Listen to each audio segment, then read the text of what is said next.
Our test speaker's name is Circe Denyer. What is in a name? What is in a name? Circe Denyer.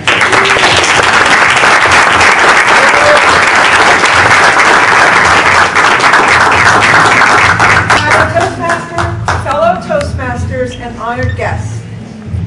My name is Circe, and yes, that's my real name.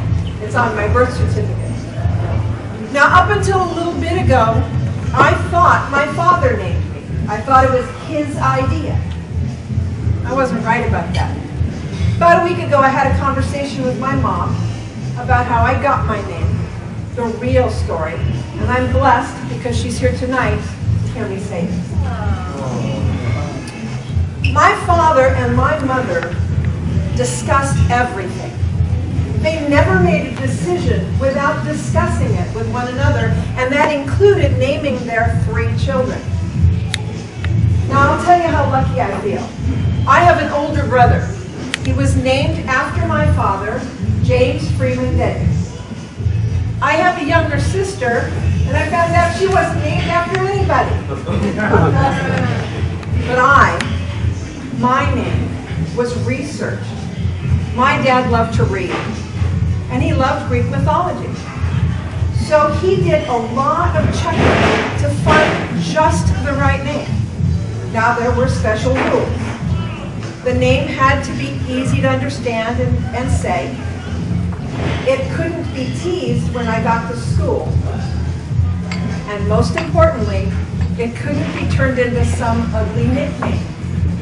Now, this is really good news for me because my father came to my mother and says, I've got just the name. Megara.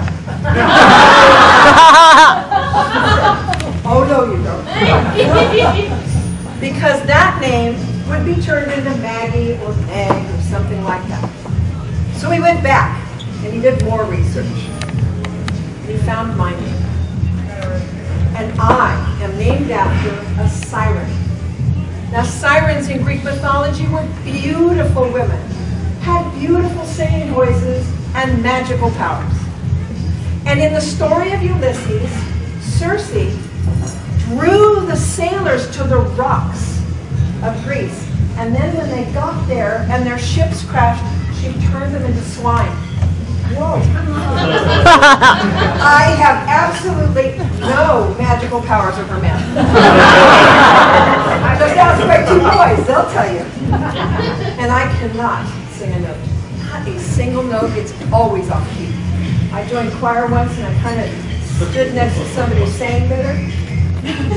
Didn't work, they didn't like me singing next to them. Now, I didn't think I had an unusual name as I was growing up.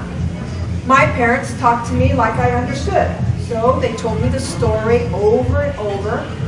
So by the time I got to school, when I discovered that I had this unusual name, because the adults in my life, the teachers, where'd you get that name? Is that your real name? Are you sure that's your real name? Yeah, it's my real name. They didn't believe me. And it was the adults in my life who asked those same questions. Little kids, you tell them your name, and they go, okay, and that's it. So adults have questions, and I get to answer. Now, one of the things that happens in my life when I get introduced to a new adult is they go, okay, and they look away. Because they didn't really get it, and they don't really want to mispronounce it.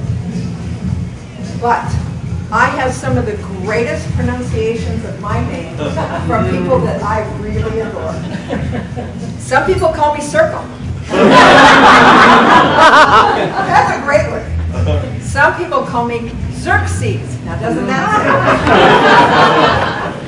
sound? Well, I love my name. I have grown up with it, and I wouldn't have any other. I certainly wouldn't have the plain one my sister ended up with. And if I was a boy, they didn't have a name, so I had to be Circe. And I am so thankful. So what do you do when you have a name like this?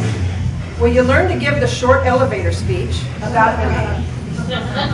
You learn to excuse the people who can't pronounce it, and you just register, oh, that's a cute one, I like that. And then you say thank you.